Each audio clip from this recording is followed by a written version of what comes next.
Behind the badge of motherhood lies an unthinkable darkness. A grandmother who transformed a child's game into a death sentence. A mother who sang lullabies while taking her children's final breaths. A woman who preached about zombies and light ratings while planning murder. Tonight, we expose the 10 most evil mothers in Arizona history. These are not stories of accidents or tragedies. These are calculated acts of violence committed by the very people who we're supposed to protect. From the Trunk Murderess of 1931 to the Doomsday Mom, whose crimes spanned 2 states, these women shattered every maternal instinct. The evidence is overwhelming. The convictions are final. The truth is undeniable. This is Crime Unknown, and we're taking you inside Arizona's darkest family secrets. What you're about to hear will challenge everything you thought you knew about motherhood. If you're ready for the truth, hit that subscribe button right now. Let's begin. Welcome to Crime Unknown. I'm bringing you a comprehensive investigation into 10 solved criminal cases that shocked Arizona to its core. Every case you'll hear tonight resulted in conviction. Every story is backed by court records, forensic evidence, and investigative testimony. These aren't mysteries. These are documented crimes where justice prevailed. We'll explore how detectives pieced together evidence, how prosecutors built their cases, and how the legal system held these women accountable. Before we start, make sure to like this video, drop a comment telling us which case shocked you most, and hit that subscribe button so you never miss our deep dive investigations. Let's get into case number 1. Case 1. Winnie Ruth Judd, the Trunk Murderess. Our investigation begins in Phoenix, Arizona, during the scorching October of 1931. Winnie Ruth Judd was 26 years old, working as a medical secretary, and about to commit one of the most notorious murders in Arizona history. This case became known nationwide as the Trunk Murders, and it would define Arizona criminal justice for decades. Winnie Ruth McKinnell was born on January 29, 1905, in Indiana. She married Dr. William C. Judd, a man significantly older than her, and the couple eventually moved to Phoenix, where the doctor worked treating tuberculosis patients. But their marriage was strained. Dr. Judd spent much of his time in Los Angeles, while Winnie remained in Phoenix, lonely and increasingly isolated. She formed friendships with 2 women who would become her victims, Agnes and Leroy and Hedvig Samuelson. Agnes and Hedvig shared an apartment at 2029 North 2nd Street in Phoenix. Both women worked at the Gruno Memorial Clinic, the same facility where Winnie was employed. On the surface, these 3 women were friends. They socialized together, attended the same work functions, and seemed to enjoy each other's company. But beneath that surface, tensions were building. Investigators would later uncover a complicated web of jealousy, romantic entanglements, and financial disputes. October 16, 1931, started like any other Friday night. Winnie arrived at Agnes and Hedvig's apartment around 8 in the evening. What happened next would be debated in courtrooms for years, but the physical evidence tells an undeniable story. Gunshots rang out in that apartment. When the violence ended, both Agnes Leroy and Hedvig Samuelson were dead. Agnes had been shot in the head. Hedvig had also been fatally shot. Winnie herself had a gunshot wound to her hand, which she would later claim proved self-defense. But what Winnie did after the shootings revealed the calculated nature of her actions. Rather than calling police or seeking help, she made a horrifying decision. She would dismember the bodies and transport them out of Arizona. Using a knife from the apartment's kitchen, Winnie cut up Hedvig Samuelson's body. Agnes Leroy's body was left intact. Then came the trunks. Winnie packed the body parts and remains into 2 large steamer trunks and a valise, a smaller piece of luggage. She also packed a leather case with her own belongings. The next day, October 17th, Winnie arranged for the trunks to be transported to Union Station. She purchased a train ticket to Los Angeles under her own name. The trunks were loaded onto the Golden State Limited, and Winnie boarded the train as if she were simply taking a weekend trip. She arrived in Los Angeles on October 18, 1931. Her brother, who lived in the area, met her at the station. But there was a problem. The trunks never arrived with her. Railroad employees at the Los Angeles station noticed a suspicious smell coming from the baggage area. When they investigated, they discovered the 2 trunks and the valise. The odor was unmistakable. When authorities opened the luggage, they found the dismembered remains of 2 women packed inside. The discovery made immediate headlines. Police quickly traced the trunks back to Winnie Ruth Judd through the baggage claim tickets. A massive manhunt began. Winnie, realizing she was about to be caught, went into hiding. For 11 days, she evaded capture while police searched throughout Los Angeles. The newspapers dubbed her the Tiger Woman and the Trunk Murderess. The case became a national sensation. Finally, on October 23, 1931, Winnie surrendered to authorities. She turned herself in at a funeral home in Los Angeles, appearing with her lawyer. Winnie was extradited back to Arizona to face trial. Her defense team argued self-defense, claiming that Agnes and Hedvig had attacked her first and that she had shot them to save her own life. They pointed to the gunshot wound on Winnie's hand as evidence. The prosecution, however, presented a very different narrative. They argued that Winnie had committed premeditated murder, possibly driven by jealousy over a man named Jack Halloran, a lumber yard owner who had relationships with all three women. The trial began in January 1932 and lasted for several weeks. The courtroom was packed every single day. The prosecution methodically laid out the evidence: the gunshots, the dismemberment, the calculated transportation of the bodies, and the attempted cover-up. The jury heard testimony about the crime scene, the discovery of the trunks, and Winnie's actions after the murders. Expert witnesses discussed the nature of the wounds and the sequence of events. On February 8, 1932, the jury reached their verdict: guilty of first-degree murder. Winnie Ruth Judd was sentenced to death by hanging. But her story was far from over. Her defense attorneys immediately filed appeals, arguing that Winnie was insane at the time of the murders. After psychiatric evaluations, authorities determined that Winnie did suffer from mental illness. Her death sentence was commuted, and she was instead sent to the Arizona State Asylum in Phoenix. Winnie spent the next several decades in and out of mental institutions. But here's where the case takes an even stranger turn. Winnie became one of the most prolific escapees in Arizona history. She escaped from the asylum 7 times between 1932 and 1962. Some of her escapes lasted for years. During one period in the 1950s, she lived freely in the San Francisco Bay Area for 6.5 years before being recaptured. She worked as a housekeeper and lived under an assumed name. Nobody recognized her. Each time she was recaptured, she was returned to the asylum. But Winnie consistently maintained that she was sane and that she had acted in self-defense on that October night in 1931. Her case became a cause célèbre among those who believed she had been wrongly convicted or who felt that her mental illness had not been properly addressed during her trial. In 1969, Winnie's case gained new attention. Advocates argued that she had been rehabilitated and posed no threat to society. They pointed to her decades of relatively good behavior during her escapes and her work as a productive member of society when she was free. On December 22, 1971, Arizona Governor Jack Williams granted Winnie Ruth Judd a parole. After 40 years in custody and as a fugitive, she was finally free. Winnie moved to the San Francisco Bay Area, where she had lived during one of her escapes. She worked as a live-in companion for an elderly woman and lived quietly. In 1983, more than 50 years after the murders, Winnie was granted a full pardon by Arizona Governor Bruce Babbitt. The pardon didn't declare her innocent, but it restored her civil rights and officially closed the case. Winnie Ruth Judd died on October 23, 1998, at the age of 93. She passed away in Stockton, California, having outlived almost everyone connected to her case. She never fully explained what happened in that Phoenix apartment on October 16, 1931. She took many secrets to her grave. The Trunk murder case remains one of Arizona's most infamous crimes. It highlighted issues of mental health in the criminal justice system, the treatment of women in custody, and the complexities of determining guilt and innocence. The case has been the subject of numerous books, articles, and investigations over the decades. Agnes and Leroy and Hedvig Samuelson, the 2 victims, are often forgotten in the sensational narrative surrounding Winnie. Agnes was 32 years old at the time of her death. Hedvig was 27. Both women had their lives violently cut short.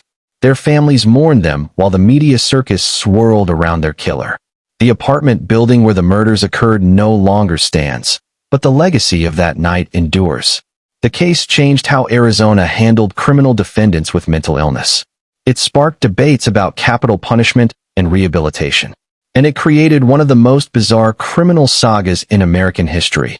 A woman convicted of murder who escaped from custody 7 times and lived freely for years at a time. Make sure you're subscribed to Crime Unknown because we're just getting started with these Arizona cases. Coming up next, we jump forward nearly 70 years to a case of poisoning and betrayal that ended with another Arizona woman on death row. Case 2.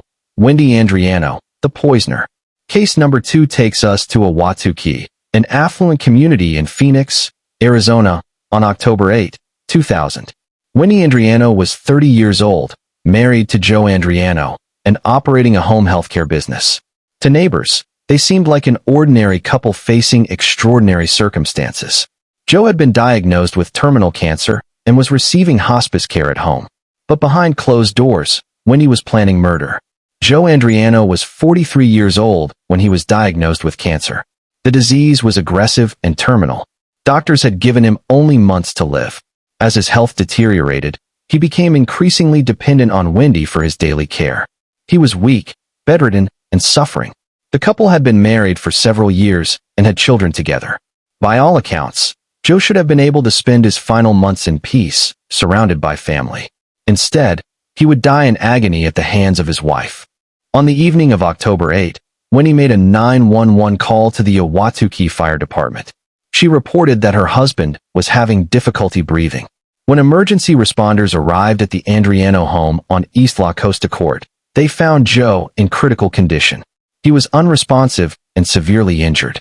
Paramedics immediately began life-saving measures and transported Joe to Maricopa Medical Center. Despite their efforts, Joe Andriano died at the hospital. Initially, given Joe's terminal diagnosis, his death might have seemed like a tragic but expected outcome of his illness. But the emergency responders had noticed something troubling at the scene. Joe's injuries seemed inconsistent with a simple medical crisis. There was evidence of trauma. The police were called in to investigate. What they discovered would reveal one of the most brutal and calculated murders in Arizona history. The medical examiner conducted an autopsy on Joe Andriano's body. The findings were shocking. Joe had not died from his cancer. He had been murdered. The autopsy revealed that Joe had sustained 23 blunt force trauma injuries to his head and face. His skull had been fractured multiple times. The murder weapon appeared to be a bar stool, which investigators found at the Andriano home with blood and hair evidence on it. But that wasn't all. Toxicology tests revealed that Joe had been poisoned before he was beaten to death. Investigators found that Joe had been given a massive dose of sodium azide, a highly toxic chemical compound. Sodium azide is used in airbags and in some laboratory settings, but it's extremely dangerous if ingested. Just a small amount can be fatal. Someone had deliberately poisoned Joe Andriano. The poison would have caused him severe distress, affecting his respiratory system, heart, and nervous system. He would have been suffering terribly even before the beating began. Detectives interviewed Wendy extensively. Her story began to unravel under scrutiny. She claimed that Joe had tried to commit suicide by ingesting poison, and that she had beaten him with the bar stool in an attempt to keep him conscious and prevent him from dying from the poison. It was, she said, an act of desperation to save his life. But the forensic evidence told a completely different story. The pattern and severity of Joe's injuries were inconsistent with someone trying to help him. These were killing blows delivered with force and intent. Investigators dug deeper into Wendy's background and her relationship with Joe. They discovered several crucial pieces of evidence. First, Wendy had recently purchased a significant life insurance policy on Joe. Despite his terminal illness, she had secured a policy worth $100,000. She stood to gain financially from his death. Second, Wendy had been having an extramarital affair. She was romantically involved with another man and wanted to be free of her marriage to Joe. Third, witnesses reported that Wendy had expressed frustration about caring for her dying husband and had made comments suggesting she wanted him gone. The most damning evidence came from phone records and witness testimony. On the night of Joe's murder, before calling 911, Wendy had called her boyfriend. She also called a nurse and told her that Joe was trying to commit suicide. These calls were made while Joe was being poisoned and beaten. The timeline and the content of these calls contradicted Wendy's later claims that she was trying to save Joe's life. She appeared to be setting up her defense story even as the crime was in progress. Police arrested Wendy Andriano and charged her with first-degree murder. The case went to trial in Maricopa County Superior Court. The prosecution, led by Deputy County Attorney Noel Levy, presented a methodical case. They called expert witnesses who explained the effects of sodium azide poisoning. Medical examiners testified about the nature and severity of Joe's injuries. The jury heard about the life insurance policy, the affair, and Wendy's incriminating statements and actions. The defense attempted to paint Wendy as a desperate woman trying to save her husband from suicide. They argued that Joe had poisoned himself because he couldn't bear the pain of his terminal cancer anymore. Wendy, they said, had panicked when she found him and had struck him in a misguided attempt to keep him conscious. But the prosecution dismantled this theory. They proved that Wendy had access to sodium azide through her healthcare business. They showed that the amount of poison in Joe's system was far more than would be available to him in the home. And they demonstrated that the beating was so severe and sustained that it could only have been an intentional act of violence. The trial lasted several weeks. The jury heard testimony from more than 30 witnesses. They reviewed hundreds of pieces of evidence, including crime scene photos, autopsy reports, toxicology results, and phone records. On August 5, 2004, after deliberating for several days, the jury reached their verdict: guilty of first-degree murder. The same jury that convicted Wendy then had to determine her sentence. In Arizona, first-degree murder can carry the death penalty. The jury had to decide if Wendy Andriano deserved to die for killing her husband. During the penalty phase of the trial, the prosecution presented aggravating factors. They argued that Joe's murder was especially cruel and heinous.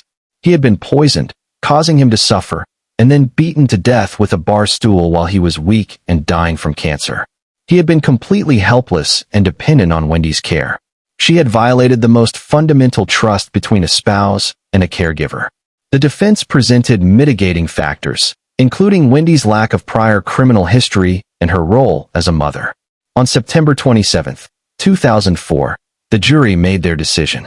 Wendy Andriano was sentenced to death. She became only the third woman on Arizona's death row. The judge, acting on the jury's recommendation, formally imposed the death sentence. Wendy showed little emotion when the sentence was announced. Joe Andriano's family members were present in the courtroom. They had waited 4 years for justice. Many wept as the sentence was read. Wendy Andriano's case went through the automatic appeals process required for all death penalty convictions. Her attorneys argued multiple points on appeal, including claims of ineffective assistance of counsel, prosecutorial misconduct, and evidentiary errors. The Arizona Supreme Court reviewed the case thoroughly. On April 14, 2009, the court issued its ruling. They upheld both Wendy's conviction and her death sentence. The court found that the evidence overwhelmingly supported the jury's verdict and that no reversible errors had occurred during the trial. Further appeals followed. Wendy's attorneys filed petitions in federal court, seeking post-conviction relief. They raised constitutional issues and challenged various aspects of her trial and sentencing. As of 2025, Wendy Andriano remains on death row at the Perryville Prison Complex in Goodyear, Arizona. She has been incarcerated for more than 20 years. Arizona has resumed executions after a hiatus, but Wendy has not yet received an execution date. The victims in this case extend beyond Joe Andriano himself. His children lost their father not to cancer, as they should have, but to murder at the hands of their mother. Joe's extended family was devastated by the crime and the betrayal. Joe Andriano died at age 43, robbed of even the few remaining months he had left. He died in pain and terror, beaten by the person who had vowed to love and care for him. The case highlighted the particular cruelty of caregiver murders. When someone is vulnerable, sick, and dependent on another person for survival, they are completely at that person's mercy. Joe trusted Wendy to care for him in his final days. Instead, she poisoned him and beat him to death. The betrayal is profound. The case also demonstrated the importance of thorough death investigations. If investigators had accepted Wendy's initial story or attributed Joe's death to his cancer, she might have gotten away with murder and collected the insurance money. Case 3. Shauna Ford, the Arivica Massacre. Case number 3 takes us to Arivica, Arizona, a small unincorporated community about 11 miles north of the Mexican border. On May 30, 2009, Shauna Ford orchestrated one of the most brutal home invasion murders in Arizona history. This case involves border vigilantism, a 9-year-old child begging for her life, and a conspiracy built on lies and extremism. Shauna Ford was born in 1967 and grew up in Washington state. By 2009, she was 41 years old and had become deeply involved in anti-immigration activism. She founded an organization called Minutemen American Defense, a border militia group that claimed to patrol the Arizona-Mexico border to prevent illegal immigration. But Shauna's activities went far beyond mere patrolling. She had become radicalized and was planning criminal operations under the guise of border security. Shauna recruited several individuals into her scheme. Among them were Jason Eugene Bush, a man with a violent criminal history and alleged ties to the Aryan Nation, and Albert Robert Gaxiola, a local Arizona man. Together, they formulated a plan that was nothing short of robbery disguised as vigilante justice. Their target was the home of Raul Jr. Flores, his wife Gina Gonzalez, and their 9-year-old daughter Brazenia Flores. The Flores family lived in a modest home in Arivica. Raul Flores worked in construction and occasional odd jobs. The family was not wealthy, but Shauna Ford had convinced her accomplices that Raul was a drug dealer who kept large amounts of cash and drugs in his home. This was false. Raul had no criminal background and no involvement in drug trafficking. But this lie gave Shauna the justification she needed to plan the home invasion. The group intended to rob the family, steal money and drugs that they believed were there, and use those funds to finance Shauna's border militia activities. On the night of May 30th, 2009, around 1 o'clock in the morning, Shauna Ford, Jason Bush, and Albert Gaxiola arrived at the Flores home. They were dressed in tactical clothing and carried firearms. They knocked on the door. When Raul Flores answered, the armed intruders forced their way inside. They claimed to be law enforcement officers investigating drug trafficking. Raul, Gina, and 9-year-old Brazenia were held at gunpoint in their own home. The home invaders searched the house looking for drugs and money. They ransacked rooms and demanded to know where Raul kept his stash.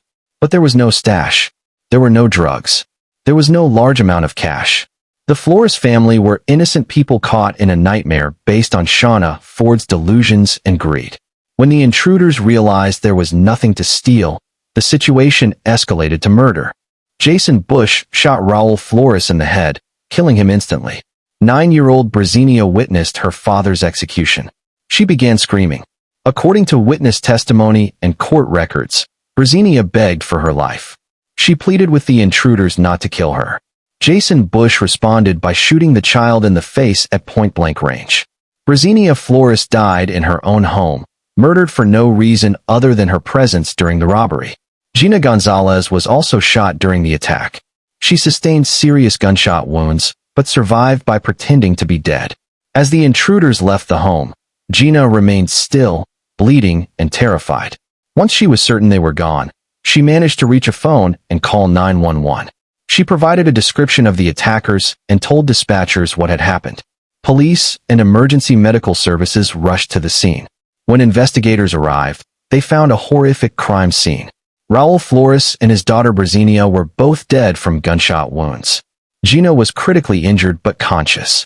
She was able to give investigators crucial information about the attack, including descriptions of the assailants and details about what they had said and done. This eyewitness testimony would prove essential to solving the case and bringing the killers to justice. Detectives immediately launched a homicide investigation. They processed the crime scene, collecting ballistic evidence, fingerprints, and other forensic material. They interviewed Gina Gonzalez extensively once she was stable enough to speak.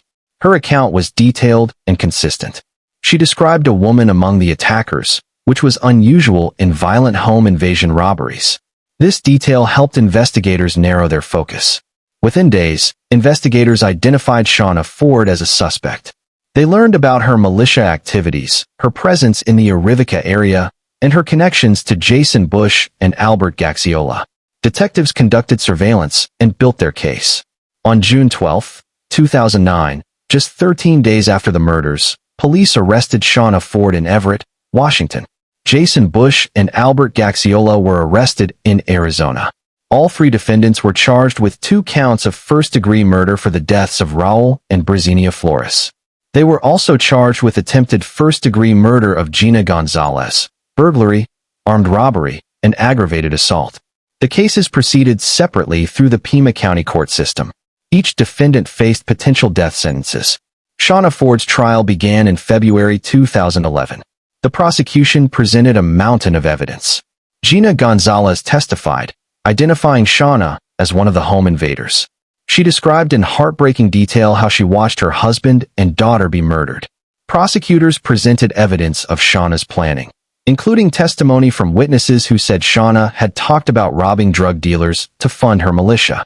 Cell phone records placed Shauna in the Arivica area on the night of the murders. Forensic evidence linked her and her accomplices to the crime scene. The defense attempted to argue that Shauna was not present during the murders and that she had been framed by her co-conspirators. They portrayed her as a misguided activist who had been manipulated by more violent men. But the evidence was overwhelming. Gina Gonzalez had seen Shauna at her home. Witnesses testified that Shauna had planned the robbery. Phone records and other evidence placed her at the scene. On February 14, 2011, Valentine's Day, the jury returned their verdict. Guilty on all counts, including 2 counts of first-degree murder. The same jury then heard penalty phase testimony to determine Shauna's sentence. The prosecution argued that the murders were especially cruel and heinous. They emphasized that Brazenia Flores was a child who had begged for her life before being executed. The aggravating factors were overwhelming. On March 31, 2011, the jury sentenced Shauna Ford to death. She was formally sentenced by the judge on April 26, 2011. Jason Bush was also convicted and sentenced to death in a separate trial in March 2011. Albert Gaxiola was convicted of first-degree murder and sentenced to life in prison without the possibility of parole. Shauna Ford appealed her conviction and sentence.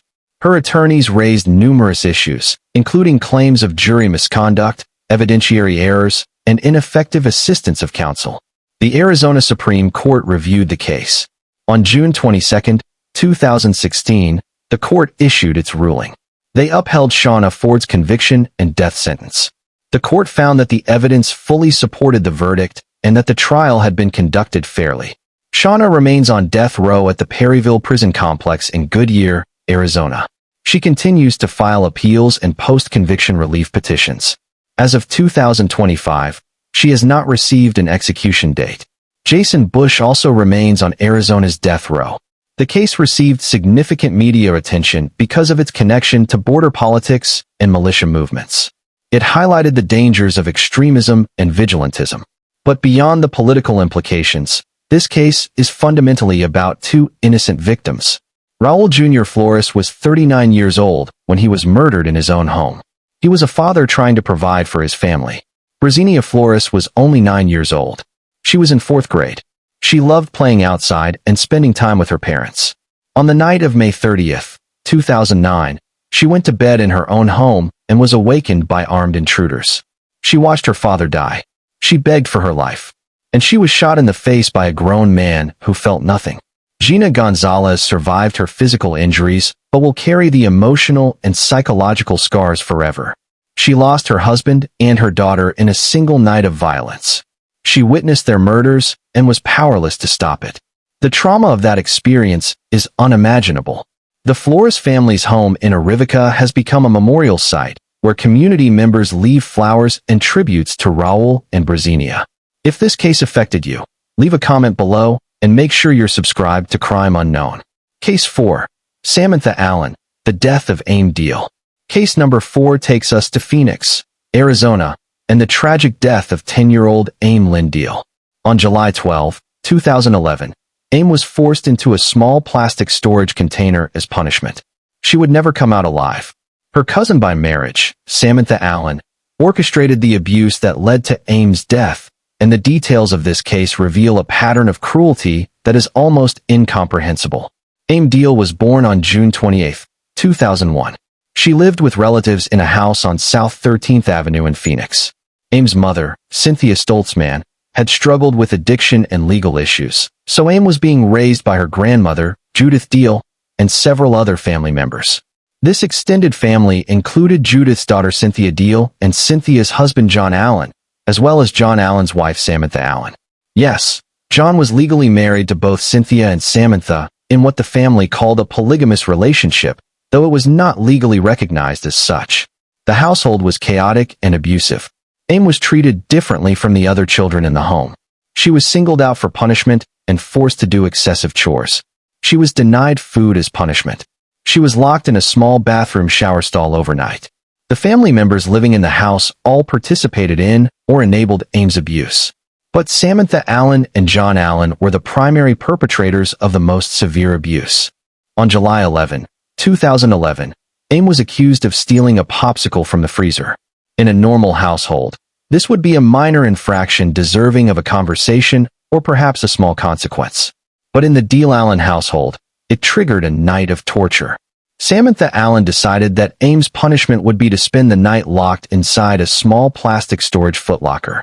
This container measured approximately 31 inches long by 14 inches wide by 19 inches high. It was far too small for a 10-year-old child. Multiple family members, under Samantha's direction, forced Aim into the footlocker. They closed the lid and secured it. The container was then placed in the bedroom that Samantha and John Allen shared. Aim was left inside the box overnight. The Phoenix temperature on the night of July 11th into July 12th was over 100 degrees. Inside the house, even with air conditioning, the temperature was hot. Inside the sealed plastic container, it would have been even hotter. Aim was trapped inside that box for approximately 7 hours. She would have been unable to move or stretch. She would have had limited air circulation. As the hours passed, she would have become increasingly distressed. She would have been terrified, struggling to breathe, and overheating. At some point during those 7 hours, Aim Deal died. Her cause of death was asphyxiation. She suffocated inside that footlocker while her family members slept in the same house. On the morning of July 12, 2011, someone in the household realized Aim was not responding. When they opened the footlocker, they found Aim dead. Only then did someone call 911. When Phoenix Fire Department paramedics and police arrived at the South 13th Avenue house, they found Aim's body. The scene immediately raised red flags. Detectives were called to investigate. The family members initially tried to claim that Aim had hidden herself in the footlocker while playing hide and seek and had accidentally gotten trapped. But investigators quickly saw through this lie. The footlocker could only be closed from the outside. A child inside could not secure themselves into it. Moreover, the pattern of injuries on Aim's body and the condition of the home revealed a much darker truth. This was not an accident. This was abuse that had escalated to murder. Detectives interviewed everyone in the household separately. As they applied pressure, the stories began to change and fracture. Eventually, family members began admitting what had really happened. Aim had been forced into the footlocker as punishment. Multiple adults had known she was in there. Nobody had checked on her or let her out until it was too late. The investigation revealed a long history of abuse against Aim. Neighbors and school teachers were interviewed. They described seeing Aim doing yard work in extreme heat for hours on end as punishment. She had told teachers that she was not allowed to eat meals with the family and was sometimes locked in the bathroom overnight. School officials had contacted Child Protective Services multiple times with concerns about Aim's welfare. But somehow, Aim had remained in that household, and the abuse had continued until it killed her. The Maricopa County Attorney's Office charged 8 people in connection with Aim's death and abuse. Samantha Allen and John Allen were charged with first-degree murder. Judith Deal, Cynthia Deal, and several other family members were charged with child abuse, kidnapping, and conspiracy. The prosecution argued that every adult in that house bore responsibility for Aim's death because they had all participated in or allowed the abuse to continue. The cases proceeded through the court system over several years. Some defendants took plea deals in exchange for testimony against the others. But Samantha Allen and John Allen proceeded to trial. The evidence against them was extensive. Medical examiners testified about Aim's injuries and the cause of death. Child welfare experts described the pattern of abuse. Family members who had accepted plea deals testified about what they had witnessed. The most damning evidence came from the defendants' own statements and from text messages recovered from their phones. On the night Aim was forced into the footlocker, Samantha Allen had sent text messages to John Allen joking about Aim's punishment. She showed no remorse or concern for the child's welfare. Even after Aim's death, Samantha's statements to police reflected a stunning lack of empathy. John Allen's trial concluded first. On May 27, 2017, a jury convicted him of first-degree murder, kidnapping, child abuse, and conspiracy. He was sentenced to death on July 7, 2017. Samantha Allen's trial followed. On June 8, 2017, a jury convicted her of first-degree murder, kidnapping, child abuse, and conspiracy. During the penalty phase, the prosecution presented extensive evidence of aggravating factors. AIM had been particularly vulnerable as a 10-year-old child dependent on her family for survival. The crime was especially cruel and heinous. AIM had suffered for hours before dying. She had been the victim of ongoing abuse, and her death was the culmination of that pattern. The jury agreed. On August 27, 2017, Samantha Allen was sentenced to death. Samantha became the third woman on Arizona's death row, joining Wendy Andriano and Shauna Ford. Her conviction and sentence were automatically appealed to the Arizona Supreme Court. On July 27, 2022, the court issued its ruling. They upheld both Samantha's conviction and her death sentence. The court found that the evidence overwhelmingly supported the verdict and that no reversible errors had occurred. Samantha Allen remains on death row at the Perryville Prison Complex. She continues to file additional appeals.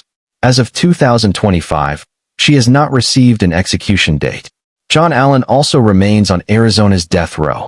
The other family members involved in AIM's abuse received various sentences ranging from 10 years to life in prison. AIM Deal's case prompted changes in how Arizona handles child abuse reports. The case highlighted failures in the child welfare system that allowed AIM to remain in an abusive home despite multiple reports to authorities. AIM had been seen by teachers, neighbors, and CPS workers who recognized that something was wrong. But the system failed to protect her. AIM Lindeal was only 10 years old when she died. She should have been entering 5th grade that fall. She should have had the chance to grow up, make friends, pursue her interests, and live a full life. Instead, she spent her final hours trapped in a footlocker, terrified and alone, while the adults who should have protected her slept nearby. Her death was entirely preventable. If just one adult in that household had shown basic human decency, AIM would be alive today.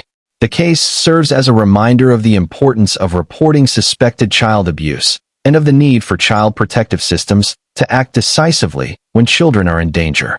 AIM's story is one of the most heartbreaking cases in Arizona history.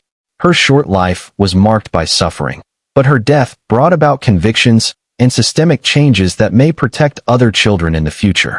Case 5. Connie Villa, the Christmas Day Massacre. Case number 5 takes us to Casa Grande, Arizona, and a Christmas morning that turned into a bloodbath. On December 25, 2013, Connie Sue Villa launched a calculated attack against her own family that left her 13-year-old daughter Aniarel Macias dead, 3 of her other children poisoned, and her ex-husband stabbed. This case involves premeditation, multiple murder attempts, and a level of maternal betrayal that shocked the entire state. Connie Villa was 48 years old in December 2013. She had 4 children from her previous marriage to Adam Villa. The couple had divorced, and there had been ongoing custody and family disputes. Connie lived in Casa Grande with some of her children, while Adam lived separately with others. The family dynamics were tense and complicated, but nothing could have prepared anyone for what Connie was planning. Christmas Day should be a time of joy and family celebration. For the Villa family, December 25, 2013, started normally enough. Adam Villa had custody of some of the children that day, but Connie had arranged to see them. What nobody knew was that Connie had been planning an attack for weeks. She had purchased ant poison containing sodium fluoroacetate, a highly toxic substance. She had also armed herself with a knife. Her plan was to poison and kill her children and her ex-husband. On Christmas morning, Connie arrived at Adam Villa's residence. She brought food and drinks that she offered to her children and Adam. Unbeknownst to them, she had laced this food with the ant poison. 3 of her children consumed the poisoned food: Aniarel Macias, age 13, a 12-year-old daughter, and a 10-year-old son. They began feeling ill almost immediately. The symptoms of sodium fluoroacetate poisoning include nausea, vomiting, seizures, and cardiac arrest. As the children became increasingly sick, Connie escalated her attack. She grabbed a knife and stabbed Adam Villa multiple times. Adam fought back and managed to escape the immediate area despite his injuries. Connie then turned her violence on the children. 13-year-old Aniarel was already suffering from the poison. Connie stabbed her daughter repeatedly. The combination of poison and stab wounds was fatal.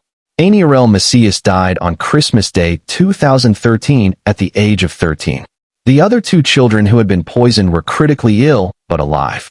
Emergency services were called, and all of the victims were rushed to hospitals. Adam Villa survived his stab wounds. The two younger children who had been poisoned received emergency medical treatment. Doctors worked frantically to save their lives, administering antidotes and supportive care. Both children survived, though they suffered serious health effects from the poisoning. Connie Villa fled the scene but was quickly apprehended by law enforcement. She was arrested and charged with first-degree murder for Aniarel's death, 3 counts of attempted first-degree murder for the attacks on her other 2 children and Adam, and multiple counts of child abuse, aggravated assault, and kidnapping. The evidence against her was overwhelming. Investigators recovered the ant poison from Connie's possession. They found the knife used in the attacks. Medical evidence confirmed that the children had been poisoned with sodium fluoroacetate. Adam Villa and the surviving children gave statements describing what had happened. There was no question about Connie's guilt. The only questions were about her motive and her mental state. Prosecutors worked to understand why Connie Villa had committed such horrific crimes. The investigation revealed that Connie had been angry about the custody arrangements and had felt that Adam was turning the children against her. She had made statements to acquaintances suggesting that she would rather see her children dead than with their father. This was not a crime of passion or a mental health crisis. This was premeditated murder driven by anger, jealousy, and a desire for control. Connie Villa's case proceeded to trial in Pinal County Superior Court. She was facing the death penalty for first-degree murder. The trial included extensive testimony from medical experts about the effects of the poison and the nature of Aniarel's injuries. The surviving children testified about what their mother had done. Adam Villa described the attack. Prosecutors presented evidence of Connie's planning, including her purchase of the poison weeks before the attack. The defense attempted to argue that Connie was suffering from mental illness and that her crimes were the result of a psychotic break. They presented psychiatric experts who evaluated Connie, but the prosecution countered that Connie's actions demonstrated planning and rational thought. She had purchased the poison in advance. She had brought it to the location. She had laced the food. These were not the actions of someone in the throes of uncontrollable psychosis. On May 12, 2016, after a lengthy trial, the jury reached their verdict. Guilty of first-degree murder for the death of Aniarel Macias. Guilty of 3 counts of attempted first-degree murder. Guilty on all counts. The same jury then had to determine Connie's sentence. Arizona law allows for the death penalty in cases involving especially heinous, cruel, or depraved murders. The murder of a child by a parent certainly qualifies, but the jury ultimately decided not to sentence Connie Villa to death. Instead, they recommended a sentence of life in prison without the possibility of parole for the murder charge, plus additional consecutive sentences for the attempted murders and other crimes.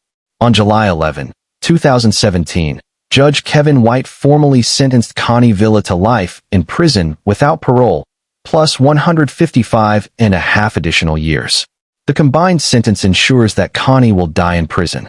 Connie Villa is currently incarcerated at the Perryville Prison Complex in Goodyear, Arizona. She will never be released.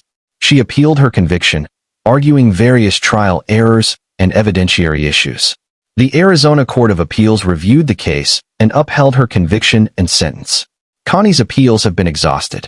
The victims in this case include not only Aniarel Macias, who lost her life, but also the surviving children who were poisoned by their mother and who witnessed their sister's murder.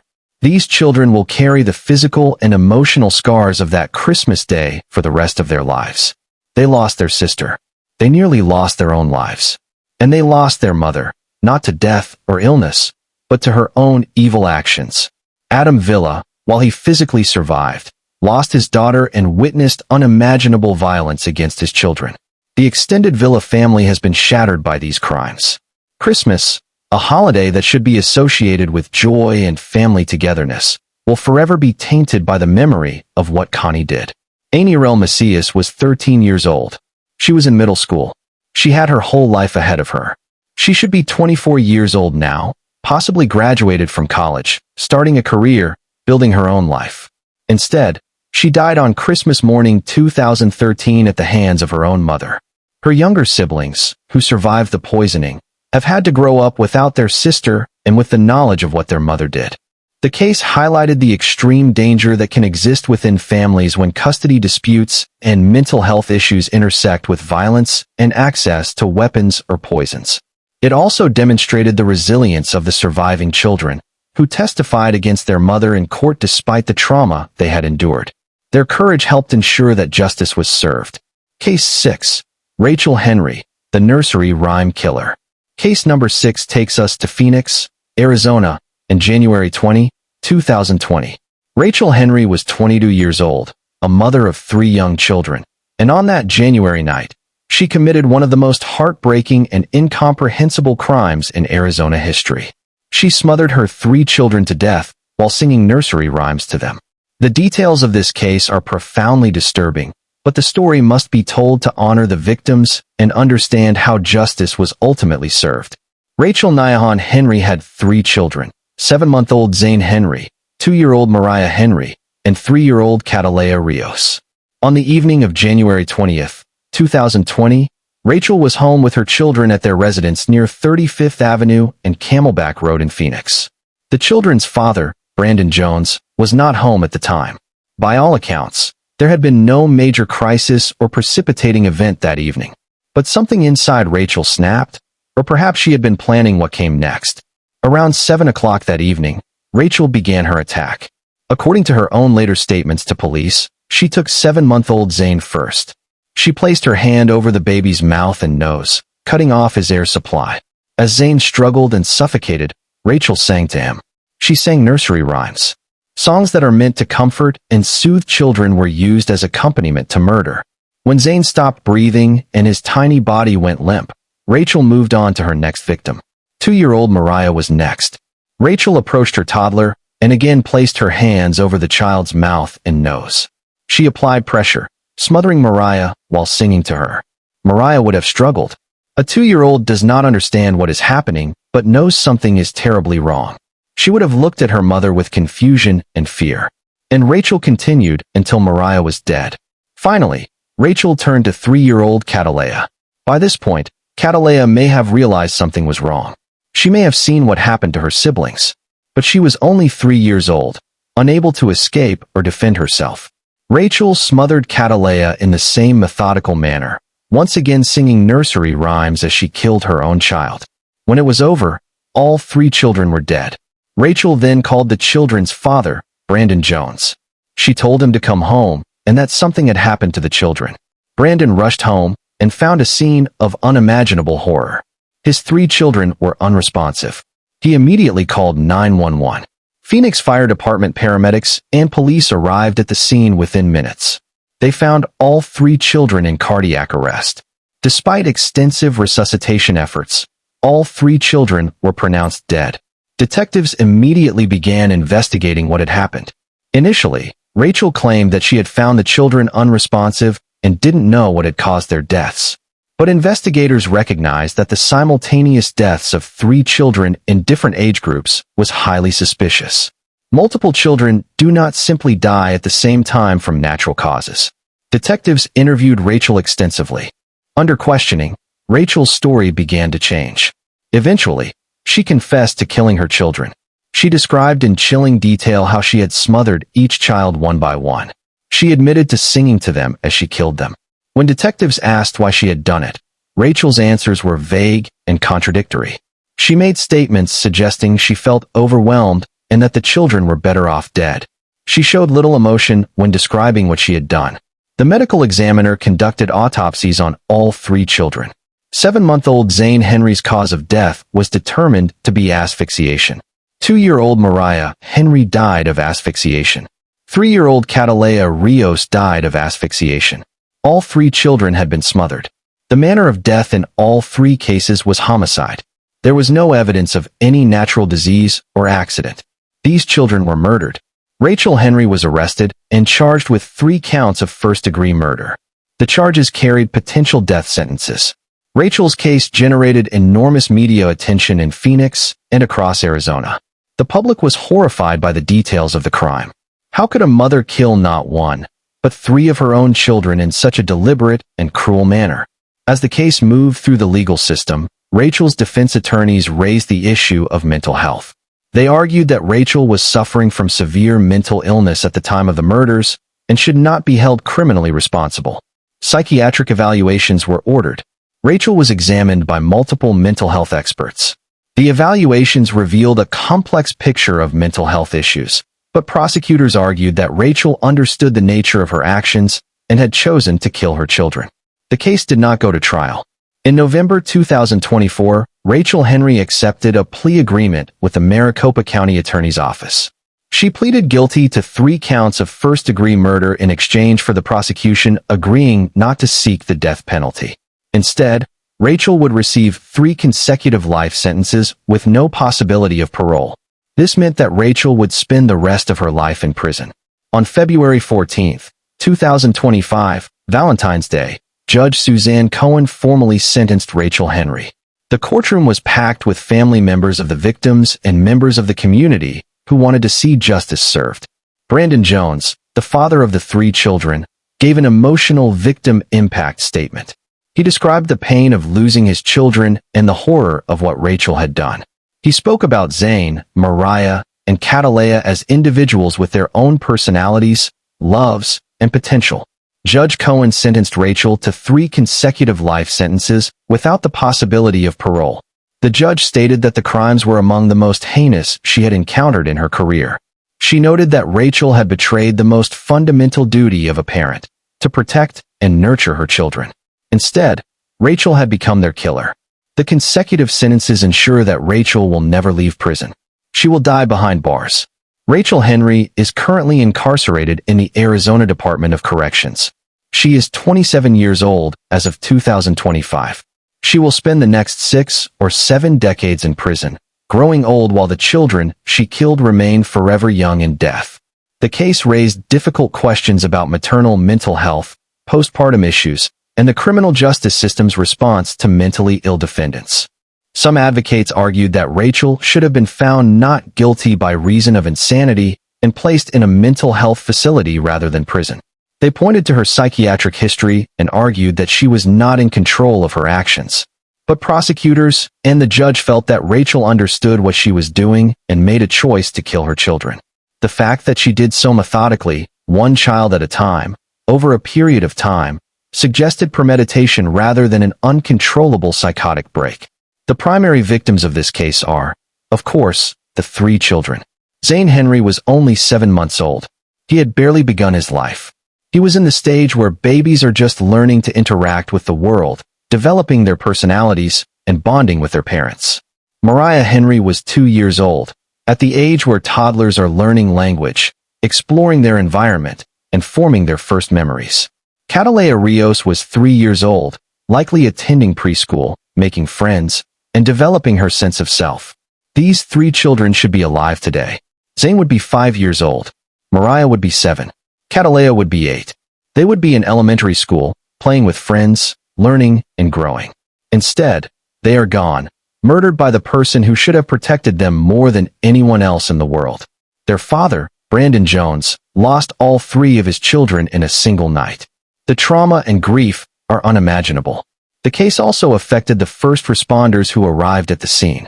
Paramedics and police officers who worked to try to save the children and who processed the crime scene were deeply impacted by what they witnessed. Counseling services were provided to first responders in the aftermath of the case. The community of Phoenix mourned the loss of these 3 innocent lives. Stay with Crime Unknown as we continue through these difficult cases. Case 7. Elizabeth Archibek, the starvation of Deshaun Martinez. Case number 7 takes us to Flagstaff, Arizona, and the preventable death of 6-year-old Deshaun Martinez. In March 2020, Deshaun died of starvation and dehydration in his own home, while his mother Elizabeth Archibek and her husband Anthony Martinez failed to feed him. When authorities found Deshaun's body, he weighed only 18 pounds, roughly the size of a healthy 7-month-old infant. This case of extreme neglect and abuse resulted in life sentences for both parents. Elizabeth Archibek and Anthony Martinez lived in Flagstaff with their children, including 6-year-old Deshawn. To neighbors and casual observers, they appeared to be a normal family. But inside the home, Deshawn was being systematically starved. The abuse had been ongoing for months, perhaps years. Deshawn was denied food, while the other children and adults in the home ate regularly. He was isolated and neglected, left to waste away slowly. On March 2, 2020, emergency services received a call from the Martinez Archibek home. The caller reported that a child was not breathing. When Flagstaff police and paramedics arrived at the residence, they found Deshawn unresponsive. He was immediately transported to Flagstaff Medical Center, but it was too late. Deshawn Martinez was pronounced dead at the hospital. The medical examination revealed the true horror of what had happened to Deshawn.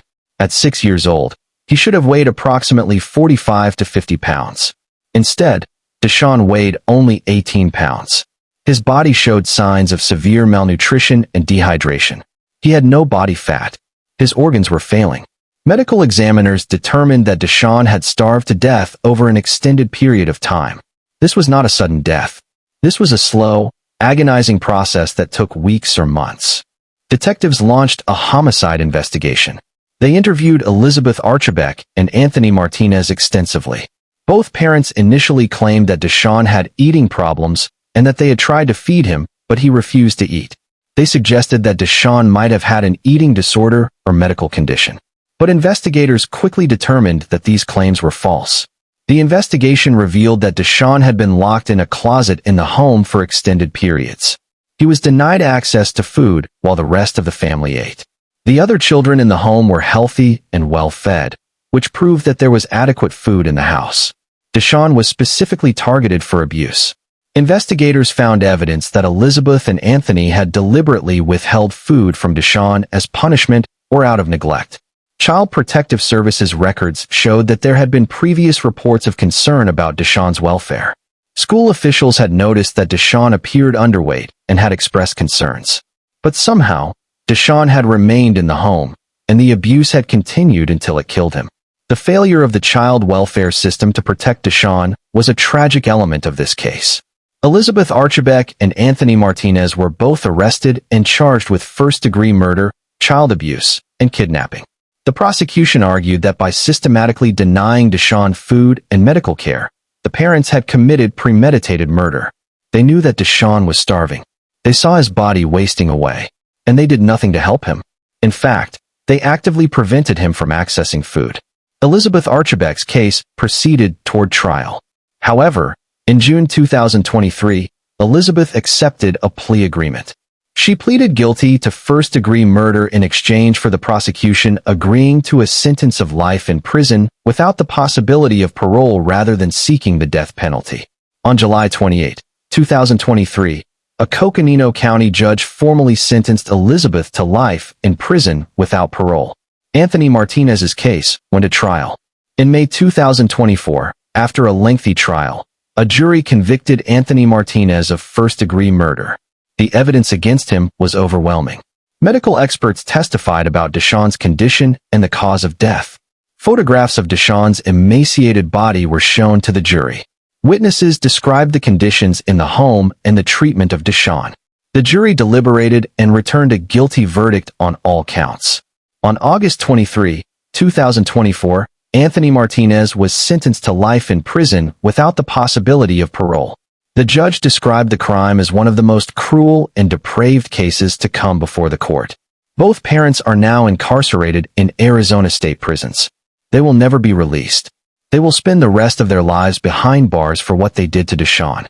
Deshawn Martinez was 6 years old when he died. He should have been in first grade, learning to read and write, making friends, and playing. Instead, he spent his final months locked in a closet, starving, crying for food that would never come. The pain and suffering he endured is beyond comprehension. A 6-year-old child does not understand why he is being denied food. He only knows that he is hungry, that his body hurts, and that the people who are supposed to take care of him are ignoring his pleas. The case sparked outrage in Flagstaff and across Arizona. Community members held vigils for Deshawn. They placed flowers and stuffed animals at memorials. People demanded to know how the system had failed this child so completely. Reforms were called for in how Child Protective Services handles reports of abuse and neglect. Deshawn's case became a symbol of the need for greater vigilance in protecting vulnerable children. Elizabeth Archibek and Anthony Martinez showed no remorse during their court proceedings. Neither parent expressed genuine sorrow for what they had done to Deshawn. Their lack of empathy and their willingness to let their son starve to death shocked even seasoned prosecutors and judges. The case is a reminder that the title of parent does not automatically confer love or protection. Some individuals are simply evil, and they should never have had children in their care. Make sure you're subscribed to Crime Unknown because we still have 3 more cases to cover tonight. Case 8. Yue Inoue, the Tempe double murder. Case number 8 takes us to Tempe, Arizona, on May 30th, 2021. Yue Inoue was 40 years old and a mother of 2 children, 9-year-old Mia and 7-year-old Kai.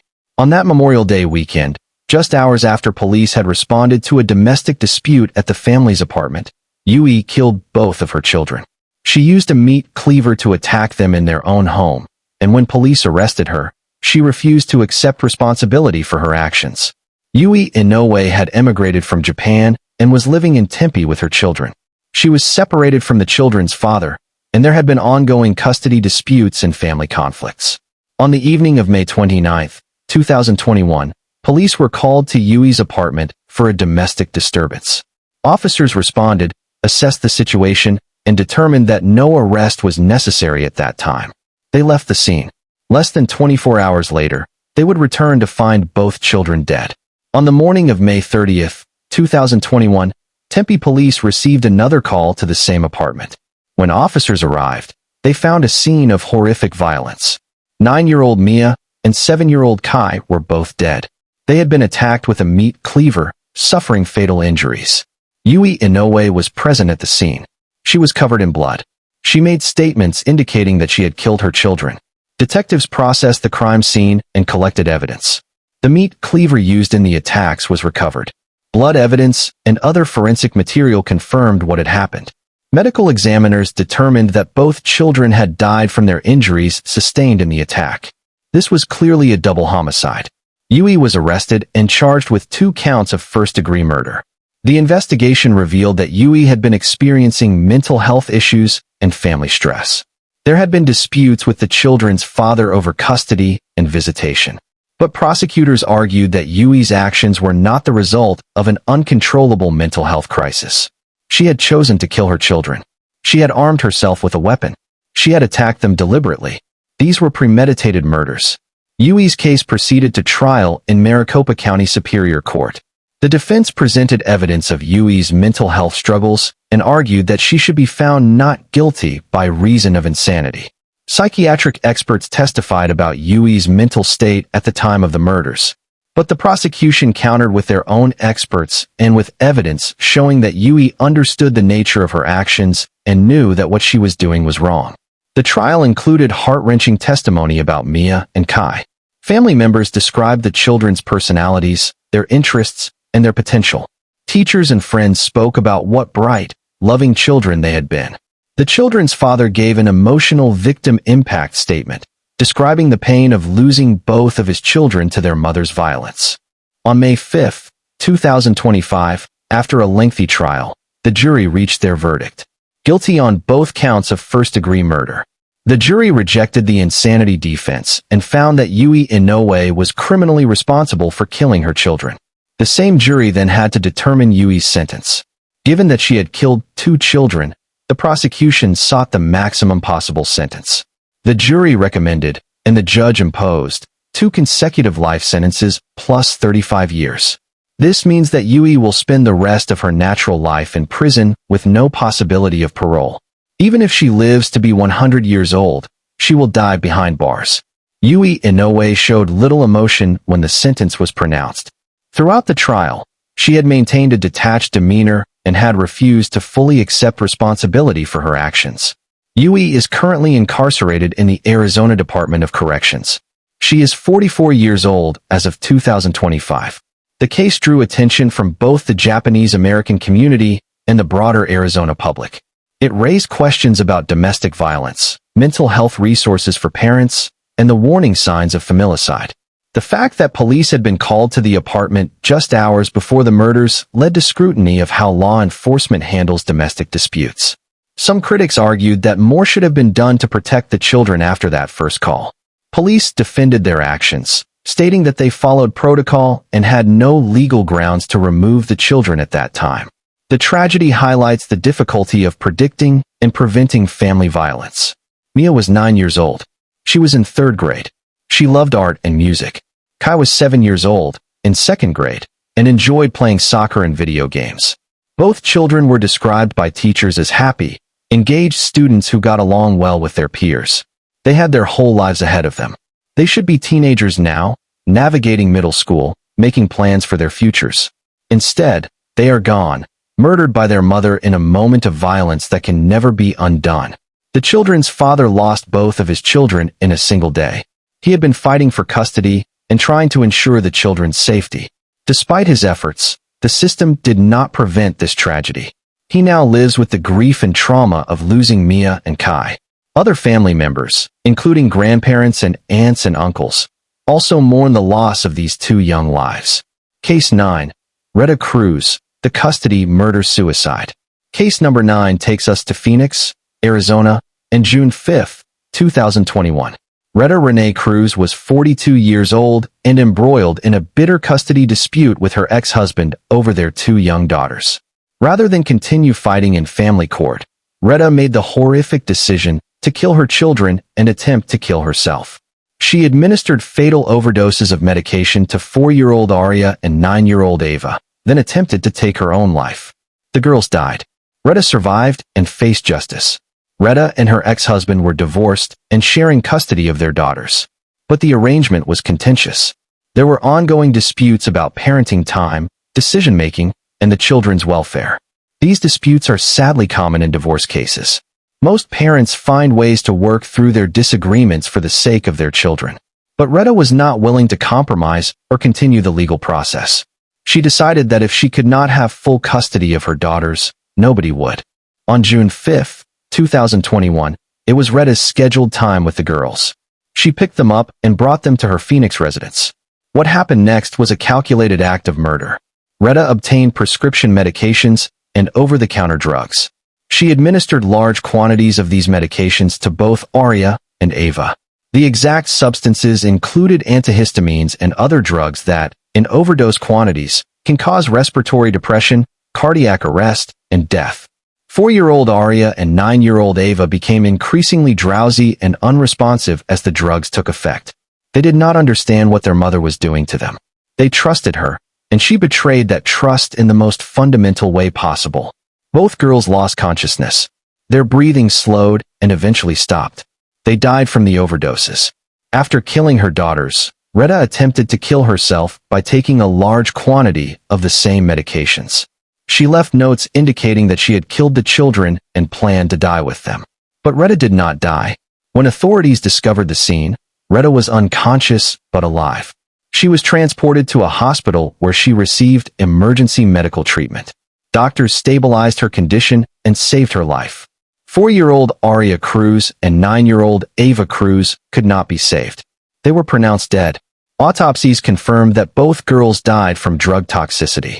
The medical examiner ruled both deaths as homicides. As soon as Retta was medically cleared, she was arrested and charged with 2 counts of first-degree murder. The children's father was devastated. He had lost both of his daughters to their mother's violence. The family had been fighting in civil court over custody issues. Now, instead of watching his daughters grow up, he was planning their funerals. The community was shocked and outraged. Many people struggled to understand how a mother could kill her own children. Retta's case moved through the criminal justice system. She was represented by defense attorneys who argued that she had been suffering from severe mental illness at the time of the murders. Psychiatric evaluations were conducted. Retta was diagnosed with various mental health conditions. The defense wanted to pursue a not guilty by reason of insanity plea, but the prosecution argued that Retta's actions showed planning and deliberation. Rather than go to trial, Retta Cruz accepted a plea agreement. On August 9, 2022, She pleaded guilty to 2 counts of first-degree murder. In exchange for her guilty plea, the prosecution agreed not to seek the death penalty. Instead, Retta would be sentenced to 2 consecutive life terms without the possibility of parole. On October 7, 2022, a judge formally sentenced Retta to 2 life sentences. Retta was incarcerated at the Perryville Prison Complex in Goodyear, Arizona. She was placed in the general population and began serving her sentence. But Retta's story has a final tragic chapter. On March 3, 2025, just a few months ago, Retta Cruz died by suicide in prison. She was found unresponsive in her cell and could not be revived. She was 45 years old at the time of her death. Retta's death means that she will never serve out the full term of her life sentences. Some might see her death as an escape from justice. Others might view it as the final act of a deeply troubled woman who destroyed her family and could not live with what she had done. Either way, Retta's death does not bring back Aria and Ava. It does not undo the harm she caused. Aria Cruz was only 4 years old when her mother killed her. She was in preschool, learning her letters and numbers, playing with toys, and developing her personality. Ava Cruz was 9 years old, in 4th grade, and had friends, hobbies, and dreams for the future. Both girls should be alive today. Aria would be 8 years old now. Ava would be 13, likely in middle school. The girl's father continues to mourn their loss.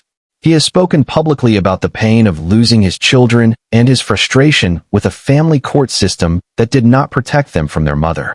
He has advocated for reforms in how courts handle custody disputes when there are concerns about a parent's mental health or propensity for violence. The case highlights the tragic reality that family courts are often ill-equipped to predict and prevent the most extreme acts of family violence. Thousands of parents go through contentious custody battles every year. The vast majority resolve their disputes through legal means and continue to co-parent their children. But a small number of cases escalate to violence, and when they do, the consequences are devastating. Retta Cruz's case is a reminder that custody disputes can be dangerous and that mental health issues in the context of divorce and child custody require serious attention and intervention. It's also a reminder that the criminal justice system, while capable of delivering punishment, cannot undo the harm caused by violent crimes. Aria and Ava are gone. No amount of prison time, or even Retta's own death, can bring them back. If you've made it this far, make sure to leave a comment and let us know your thoughts on these cases. We have one final case to cover tonight, and it's one of the most high-profile cases in recent Arizona history. Stay with Crime Unknown. Case 10, Lori Vallow Daybell, the Doomsday Mom. Case number 10 takes us through multiple states, but focuses on crimes committed in Arizona. Lori Vallow Daybell became known worldwide as the Doomsday Mom. Between July 2019 and September 2019, Lori conspired to murder her husband Charles Vallow in Chandler, Arizona. Her 2 children, 7-year-old J.J. Vallow and 16-year-old Tylee Ryan, disappeared and were later found dead in Idaho. Lori's case involved bizarre religious beliefs, multiple deaths, and a web of conspiracy. She is now serving 5 consecutive life sentences. Lori Vallow was born on June 26, 1973. She grew up in a Latter-day Saint family and was married multiple times before marrying Charles Vallow in 2006. The couple had a son, J.J. Vallow, whom they adopted. Lori also had a daughter, Tylee Ryan, from a previous relationship. For many years, the family appeared normal. But around 2018, Lori became involved in extreme religious ideology that would eventually lead to murder. Lori began associating with Chad Daybell, an author who wrote books about the end times and apocalyptic prophecies. Chad was married to Tammy Daybell at the time. Lori and Chad developed a romantic relationship and also developed increasingly bizarre beliefs about spirits, zombies, and light and dark ratings of individuals. They believed that people could be possessed by dark spirits and become zombies. They believed that the end of the world was coming and that they had special roles to play in the apocalypse. By early 2019, Lori's husband Charles Vallow had become concerned about Lori's mental state and her obsession with Chad Daybell. Charles filed for divorce and sought custody of JJ. He told friends and family members that he feared Lori was dangerous. On July 11, 2019, Charles Vallow was shot and killed at a home in Chandler, Arizona. The shooter was Lori's brother, Alex Cox. Alex claimed that he had shot Charles in self-defense after Charles attacked him. Initially, police investigated the shooting as a possible self-defense case. But as more information emerged, detectives became suspicious. Charles had gone to the home to pick up JJ. An argument had ensued. Alex shot Charles twice, killing him. The circumstances of the shooting raised questions about whether it was truly self-defense or a planned execution. Investigators learned that Lori stood to benefit financially from Charles's death through life insurance policies. They also learned about Lori's relationship with Chad Daybell and her increasingly extreme religious beliefs. The investigation into Charles's death expanded. But before charges could be filed, the case took an even darker turn. Lori's children, JJ and Tylee, disappeared. JJ Vallow was last seen in September 2019. Tylee Ryan was last seen on September 8, 2019, during a family trip to Yellowstone National Park. After that date, neither child was seen alive again. When family members tried to contact JJ and Tylee, Lori gave increasingly implausible explanations for their whereabouts. She claimed JJ was with relatives. She claimed Tylee was away at college. None of these stories were true. In November 2019, JJ's grandparents, Kay and Larry Woodcock, became so concerned that they asked police to conduct a welfare check. When police in Rexburg, Idaho, where Lori had moved, went to her home and asked to see the children, Lori refused. She lied to police about the children's locations. Shortly after the welfare check, Lori and Chad Daybell fled to Hawaii, leaving Idaho without the children. Law enforcement launched a massive search for JJ and Tylee. The case received national media attention. Where were the children? What had Lori done to them? Police obtained search warrants and began investigating Chad Daybell's property in Idaho. On June 9, 2020, investigators made a horrific discovery. The bodies of JJ Vallow and Tylee Ryan were found buried on Chad Daybell's property in Rexburg, Idaho. JJ's body was found wrapped in plastic and duct tape. He had been buried in a shallow grave. Tylee's body had been burned and dismembered, with her remains buried in another location on the property. Both children had been dead for months. The medical examiner determined that both deaths were homicides. JJ had been suffocated. Tylee had been killed in a violent manner. Lori Vallow and Chad Daybell were both arrested and charged with multiple counts including conspiracy to commit murder, first-degree murder, and grand theft. The investigation revealed a chilling timeline. Lori and Chad had conspired to kill anyone who stood in the way of their relationship and their apocalyptic plans.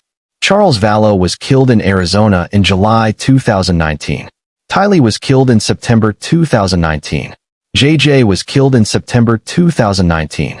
Chad Daybell's wife Tammy died in October 2019 under suspicious circumstances. Shortly after Tammy's death, Lori and Chad married. The prosecution argued that Lori and Chad had developed a system of beliefs that allowed them to justify murder. They labeled people as dark or as zombies who needed to be eliminated. Charles, Tylee, JJ, and Tammy had all been labeled as obstacles, and so they were killed.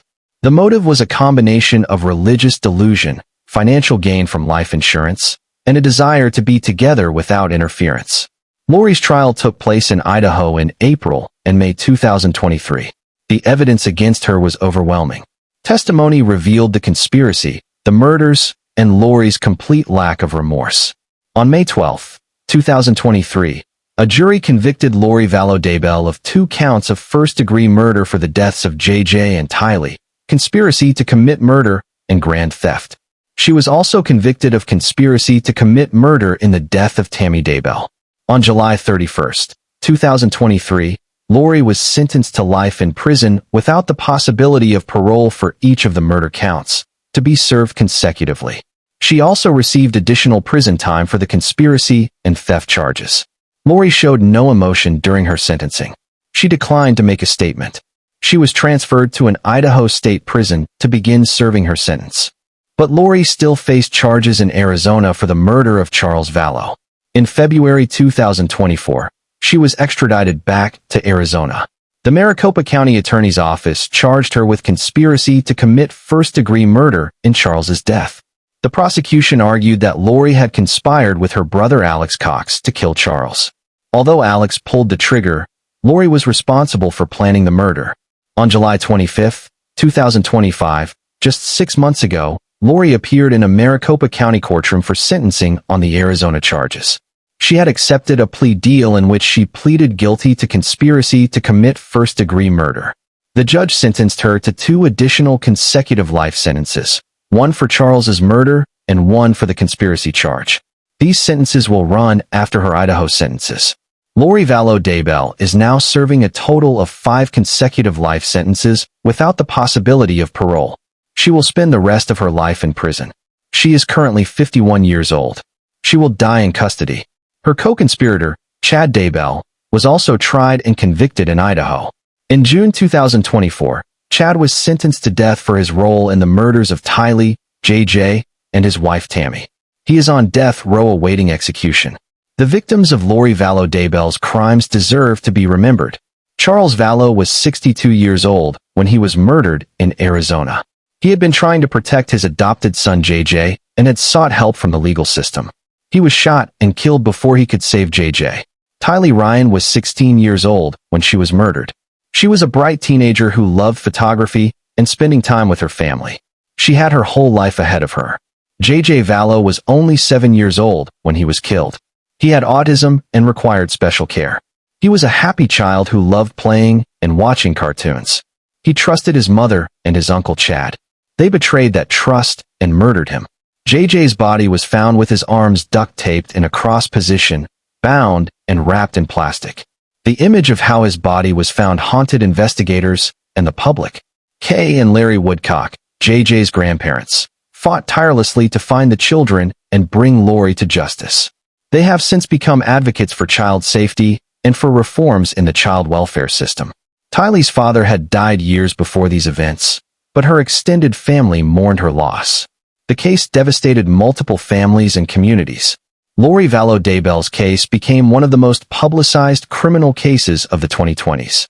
It was covered by national news media, true crime podcasts, and documentary series. The bizarre nature of the religious beliefs involved fascinated and horrified the public. But beyond the sensational elements, this case is fundamentally about a mother who murdered her own children and conspired to murder her husband and others who stood in her way. The case raises important questions about mental illness, religious extremism, and how society identifies and intervenes with dangerous individuals. Lori was able to move between states, evade authorities for months, and commit multiple murders before being stopped. The system failed Charles, Tylee, and JJ. By the time law enforcement fully understood the danger Lori posed, 3 people were already dead. Lori Vallow Daybell will never leave prison. She will grow old behind bars, living with the knowledge of what she did to her children and her husband. Whether she feels remorse or continues to believe in her apocalyptic delusions is unclear. She has given no meaningful statements expressing sorrow or taking responsibility. The children she murdered remain dead. The family she destroyed continue to grieve. These 10 women share certain characteristics. They violated the most fundamental expectation of motherhood, to protect and nurture children. They prioritized their own desires, anger, or delusions over the lives of innocent people who depended on them. They planned, executed, and in some cases tried to cover up their crimes. And they were all caught, convicted, and sentenced to lengthy prison terms or death. The criminal justice system in Arizona worked in these cases. Detectives investigated thoroughly. Prosecutors built strong cases. Juries carefully weighed the evidence. Judges imposed appropriate sentences. Every one of these women was held accountable for what she did. But no amount of justice can undo the harm. The victims remain dead. The families remain broken.